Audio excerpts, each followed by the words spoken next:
Evening స్నాక్గా egg crispy roles అయితే చేసేద్దామా? దానికోసం నేను 3 ఎగ్స్ తీసుకున్నాను.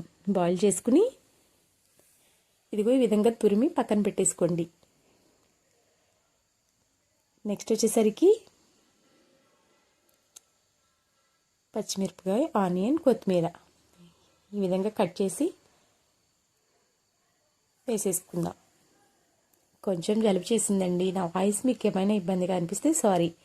నెక్స్ట్ కొంచెం పసుపు అండ్ కారం, కొంచెం ధనియాల పొడి అండ్ కార్న్ఫ్లోర్, మీ రుచికి సరిపడా సాల్ట్ వేసుకుని వాటర్ ఏమీ యాడ్ చేయకుండా ఈ మిశ్రమాన్ని అంతటిని మనం ఇలా కలిపేసి తీసేసుకోవడమే. మీ ఇష్టమైన షేప్లో మీరు చేసుకోండి. నేను రోల్స్గా చేసుకున్నాను. నెక్స్ట్ నేను 2 కోడిగుడ్లు తీసుకున్నానండి. ఎందుకంటే ఇలా డిప్ చేసి వేయడం కోసం. బ్రెడ్ కూడా మిక్సీ పట్టుకున్నాం కదా, ఇదిగో ఈ విధంగా మన ఎగ్ క్రిస్పీ బాల్స్ అయితే రెడీ చేసేసుకోవడమే. చాలా సింపుల్గా చేయొచ్చు.